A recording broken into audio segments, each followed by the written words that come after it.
Dr Gervais Boga-Sako, président du groupe de réflexion et d'action pour la démocratie et les droits de l'homme en Afrique, 5e vice-président de la coalition EDS en charge des relations avec les organisations de défense des droits de l'homme et de promotion de la démocratie. Nous allons maintenant débuter, après ce mot de bienvenue, la série des allocutions. Et celui que nous allons recevoir ici, la personnalité politique que nous allons recevoir ici, est le 5e vice-président de la coalition, je l'ai dit tout à l'heure, en charge des relations avec les organisations de défense des droits de l'homme et de promotion de la démocratie. Je voudrais qu'on puisse ovationner et accueillir ici Dr Gervais Boga-Sako, s'il vous plaît.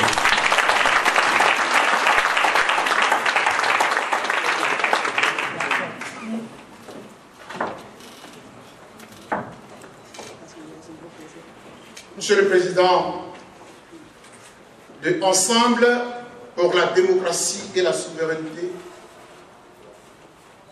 Messieurs les vice-présidents, distingués invités, Mesdames et Messieurs, chers compatriotes. Bientôt cela va faire 8 ans. Donc une décennie que notre pays est décimé.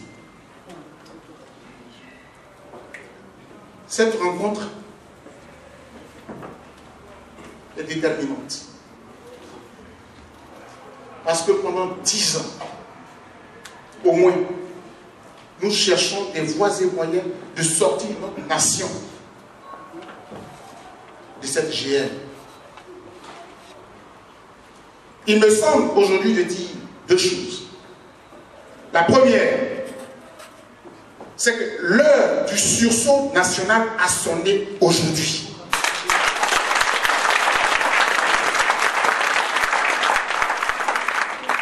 En effet, la diaspora a beaucoup marché.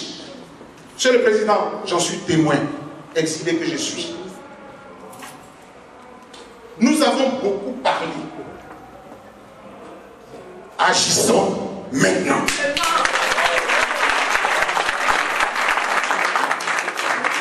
Et en cela, la responsabilité de toutes et de tous est engagée. Mesdames et Messieurs, nous admirons trop le président Laurent Gbagbo. Et c'est vrai, et c'est juste, et c'est normal. Parce que de tous ceux qui ont dirigé notre nation, il est celui qui s'est distingué de la façon la plus pertinente, la plus remarquable.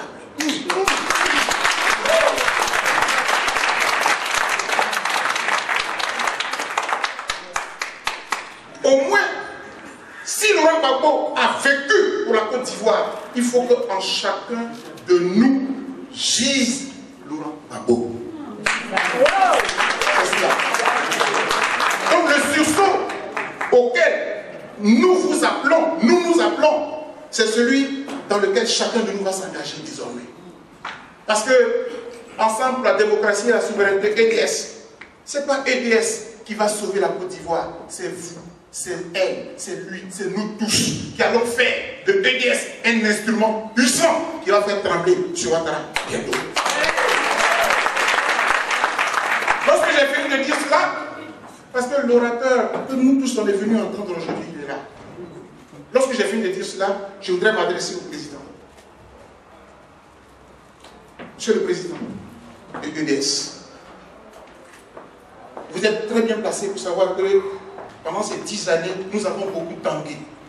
De coalition en coalition, de plateforme en plateforme. EDS, c'est la dernière plateforme. Et il se trouve que cette plateforme a été confiée à une personnalité qui a une histoire.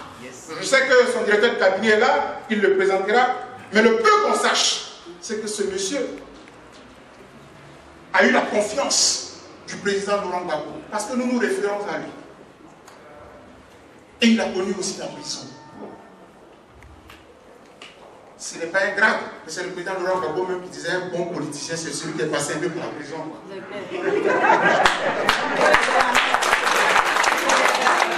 Monsieur le Président, la fin de mon discours s'adresse à vous. Le président Pascal Lobo vous a souhaité la bienvenue. Nous sommes si émus et si touchés de votre présence. Monsieur le Président, sachez que notre mission est grave, j'allais dire gravissime, pour notre pays. Si nous échouons, mais nous devrions nous taire à jamais. Et c'est pour cela que nous devons nous mettre à la tâche. Tantôt je disais qu'on a trop discouru, on a trop parlé, on a trop marché. Aujourd'hui, dites aux Ivoiriens de la diaspora, mais à travers eux, parlez à la Côte d'Ivoire, parce que M. Ouattara nous regarde. Il tremble aujourd'hui. Dites-lui, mais dites-leur que EDS sera l'instrument qui nous permettra de libérer et nos prisonniers, de faire entrer tous les exilés et de ravir le pouvoir à M. Ouattara. Et j'ai dit.